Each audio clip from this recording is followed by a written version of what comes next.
Alright, and welcome to the 3-4 ACP Mixed Review Part 2. Remember, you should only be using this video if there were problems that you just did not specifically understand. Now, right now, we're going to go ahead and we are going to use the elimination method to transform these 3x3 systems into 2x2 systems. Remember, that's our goal. We want to take a 3x3 and turn it into a 2x2, which we know how to solve. So let's go ahead and let's take this top line, and who knows what the best way to solve these is. You know, here there's a 1 right there, here there's a 1 right there, and here there's a negative 1 right there. We could literally cancel out our x's, our y's, our z's. Doesn't really matter. Since our x's is first, I'm going to cancel out our x's. Okay, so x minus 2y plus 3z is equal to negative 3. And in this nice purple, let me go ahead and write this 2x minus 3y minus z is equal to 7. Okay, now I'm going to cancel out our x's. And so the question becomes, if this is a positive 2, what cancels out positive 2? Well, negative 2. So I'm going to multiply my whole top line by negative 2. Why? Because positive 1 times negative 2, well, what's that going to give me? That's going to give me a negative 2x. And I can see that they'll cancel here in a second. Negative 2 times negative 2y will be positive 4y. Negative 2 times 3z will be minus 6z. And negative 2 times negative 3 will be 6. Now our x's cancel. And negative 3y plus 4y, let's see, that's going to be 1y. And negative z minus 6z will be negative 7z is equal to 7 and 6 is 13. Now I'm going to take this 2x2 system, write it off to the side, nice and neat. Y minus 7z is equal to 13. Okay, now we know that we now want to go ahead and cancel out the x here. So once again, since this is a 1x in the top equation, I'll just rewrite that top equation in blue. X minus 2y plus 3z is equal to negative 3. And in this nice orange, let's go ahead and write this third line. 3x plus y minus 2z is equal to 6. Okay, now from here, what would cancel out a positive 3? And hopefully you would say a negative 3. Since there's a positive 1 here, 1 times negative 3 will get us to negative 3. And we could say negative 3 times 1x is negative 3x. Negative 3 times negative 2y is, of course, positive 6y. And negative 3 times 3, oh, that would be negative 9z, is equal to, and negative 3 times negative 3 is positive 9. Now, when I add straight down, I know that these cancel. In fact, let me write this in a different color. Those cancel. And y plus 6y is 7y. And negative 2z minus 9z is negative 11z. And 6 plus 9 is, of course, 15. So we now have 7y minus 11z is equal to 15. Okay, what I'd like for you to do is pause the video. I'm going to clean this up so I have room to operate. But go ahead, clean that up, and let's move on. Okay, so I'll look over here, and it looks like, let me finish off that last little bit, and it looks like it would be really easy to cancel out the y's since there's a 1y right there. So ask yourself, what is the opposite of positive 7y? Well, it's negative 7. So we can multiply that whole top line by negative 7. Negative 7 times 1y is negative 7y. Negative 7 times negative 7 will, of course, be positive 49z. I laugh because that's just a weirdly large number.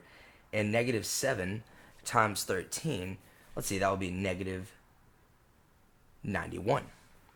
Okay. And hopefully this turns out nice and neat, but let's find out.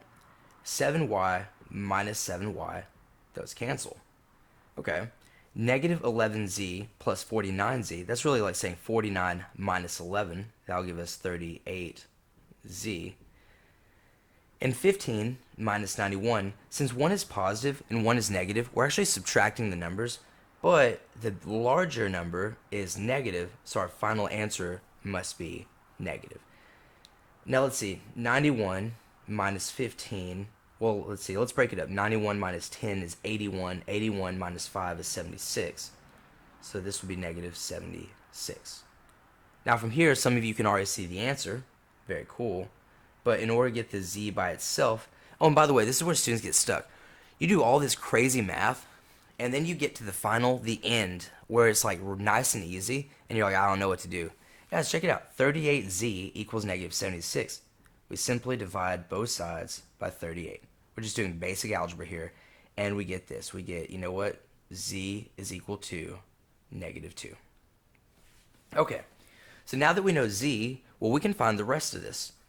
Let's go ahead and take, remember, you always go back to your 2 by 2 system to try and find the other variable. So let's just take y minus 7z equal to 13.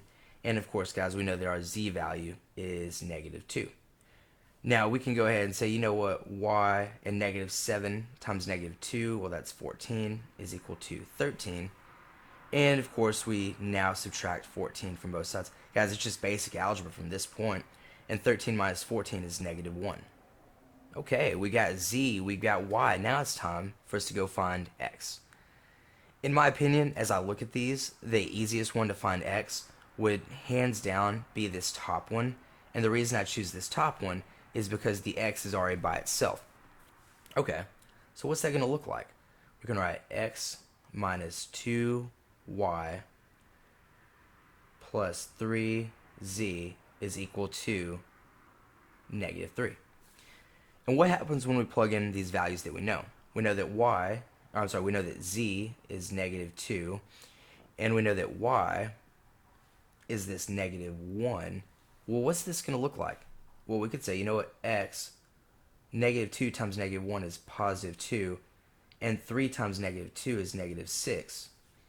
And from here, we have the world's easiest equation. 2 minus 6, we'll have x minus 4 is equal to negative 3. And to get rid of the negative 4, we add 4 to both sides, and we get x equals 1. Now, we need to take our three answers, x, y, and z, and we need to write them in the appropriate order. 1, comma, negative 1, comma, negative 2. And that should be your answer. Alright, let's move on. Okay, here in example 17, it says which of the following is a factor to the quadratic below. Well, guys, remember to factor these is so easy. All we're going to do is we're going to break this up into two factors. And the reason I say it's easy is because our a term is a 1. So we know that x squared can just be instantly broken down into x and x. And here we're just saying, okay, well, what two numbers add up to be our b term, or aka 7, and what of those same two numbers multiply to be 12, or aka our c term. So, hopefully, y'all have gotten pretty good at this. I would say 3 and 4, and 3 and 4. And so 3 plus 4 is 7, 3 times 4 is 12. And since they're both positive, we simply write x plus 3 and x plus 4. Now the question says which of the following is a factor. You're literally looking for either the answer that says x plus 3 or the answer that says x plus 4. That will be your answer. Alright, let's move on. Okay, given the system of equations below, which of the following represents the solution? Now, it's been a while since we've just solved just a 2x2 system, and I wanted to do this because this one is clearly going to use substitution. Check it out. I know that whenever I see just a variable by itself and an equal sign, we're really saying x is 3y minus 8. I hope that you remember that. Now what we're going to do is we're going to take this bottom equation, we'll simply write, 1 over 3 x, but we know what x is, plus 2y is equal to 12. Well, what is x? Well, we know from the very top line, x is 3y minus 8. Now from here, let's go ahead and work out our math. 1 over 3 times 3. Well, remember my shortcut for you. When the denominator is the same as the whole number, you can essentially pretend like they cross out, and you have 1 times y. Well, that's just y. Okay, but what about 1/3 times negative 8? Well, that's really negative 8 over 1. And here we have to do top times top. So 1 times negative 8 is negative 8 over, and on bottom 3 times 1 is 3. Okay, and now we can continue on. Now from here, let's go ahead and combine our like terms. We know that 1y plus 2y will give us 3y minus 8 over 3 is equal to 12. From here, we're just going to do simple algebra. We know that to get rid of our subtraction, we add. So we'll add 8 over 3. And notice this is where you're going to run into some issues. Alright, so let's turn this into 12 over 1 plus 8 over 3. And remember, you need a common denominator. So we want to turn this 1 into a 3. Well, we can multiply 1 times 3. Okay, but if you multiply the bottom by 3, you have to multiply the top by 3. So 3 times 12 is 36. 3 times 1 is 3. And now we can go ahead and add that with our 8 over 3. And 36 over 3 plus 8 over 3 should give us 44 over 3. Now from here, notice you might be thinking, okay, well, hey, Mr. Hastings, I got 3y is equal to 44 over 3. Huh. What am I going to do?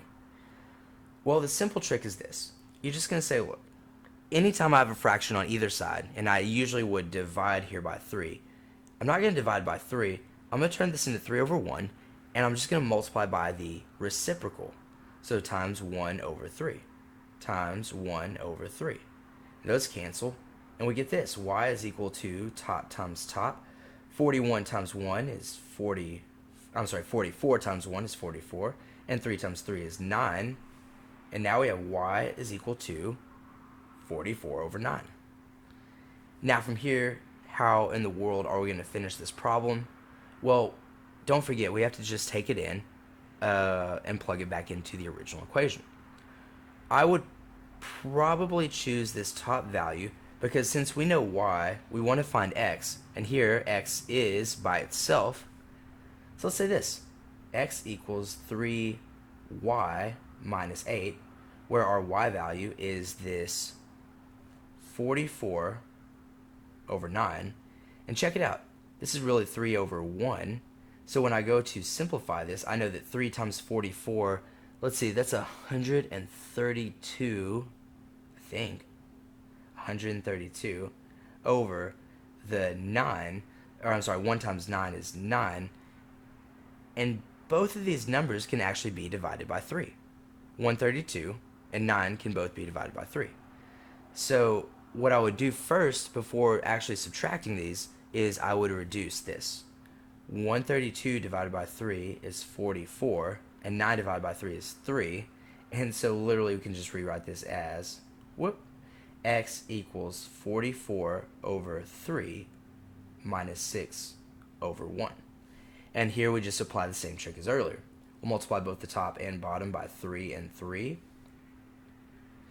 And if you feel uncomfortable using these fractions, well, it's because you haven't been taking the time to do the lessons where I put in all the fraction lessons. You know, these should feel tedious, but they shouldn't feel difficult.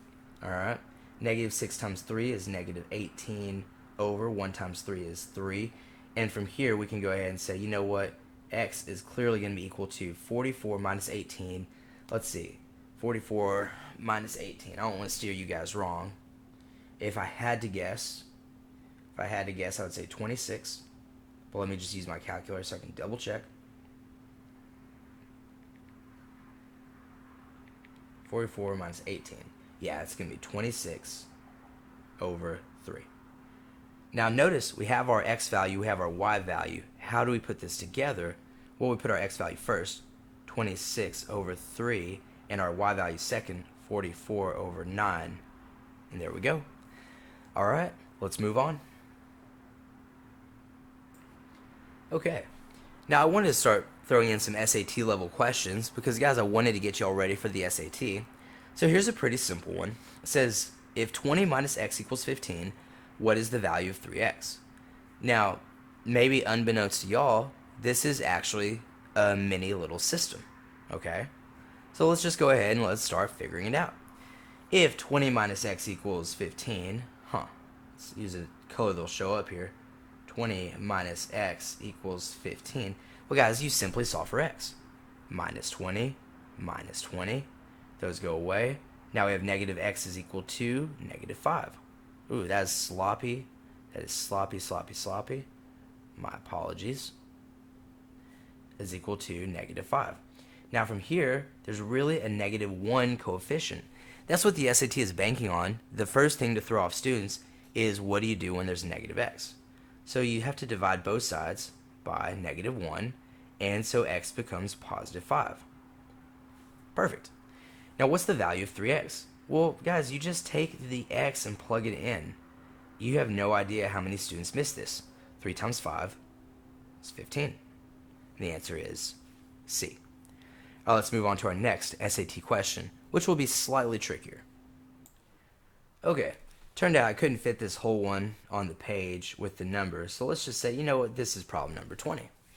Okay, Clayton will mix X milliliters of a 10% mass saline solution with Y millimeters of a 20% mass saline. Check it out, guys. All it's saying is that whenever we're talking about the 10% solution, it's X. And whenever we're talking about the 20% solution, it's Y, okay, in order to create an 18% by mass saline solution, blah, blah, blah, blah, blah. Okay, now the equation above represents this situation. If Clayton uses 100 milliliters of the 20% solution, how many milliliters of the 10% solution will we have? Guys, they're basically saying, hey, if Y is equal to 100, what will X equal? Like, this is just a bunch of words to say, if Y equals 100, what will X equal? So we could write 0.10x plus 0.20 times 100 is equal to 0.18 times X plus 100, because we know what Y is. It's 100. And let's just go from here. Now, check it out. 0.10x really doesn't reduce. Plus, but guys, multiplying anything by 100 just shifts decimals over 2 places. Like, that's something you should know from grade school. Anytime you multiply by 100, it shifts your decimal over 2 places. That's really just 2. Okay, is equal to, and here we're going to distribute this 0.18, so we'll have 0.18x. But what about 0.18 times 100? Well, what do we say? 100 just shifts decimals over 2 places. And so we're really just saying plus 18. Okay. Oh, my bad, guys. 20. If it shifts over 2 places, that's a 20 right there. Okay. Hopefully you guys caught that and were like trying to like scream at me through the YouTube. All right. Now from here, guys, we just have a very simple thing. Now, I've hesitated to do this in the past, but I'm probably going to start doing this for the SAT questions. Notice, here's what I'm going to do. I'm going to say, hey, here is 0.18x, here's 0.10x. I'm going to subtract my smaller x. But when you get comfortable with this, and only if you're comfortable with this, you can actually do 2 operations at once.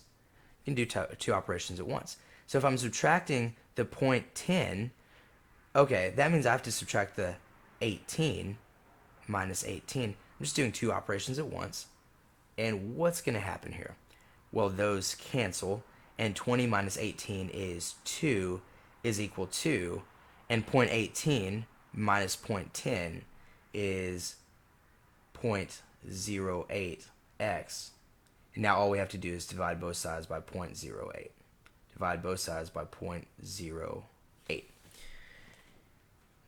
Now in this one, I just want y'all to note one thing. So I'm reaching for my calculator, and I'm typing in 2 divided by 0.08. Anytime you divide by a number less than 1, it will always make your numbers larger. And so our answer is 25. There will be 25 milliliters of the 10% mass saline solution. All right? Guys, this is a long video. I hope that you only used the examples that you needed.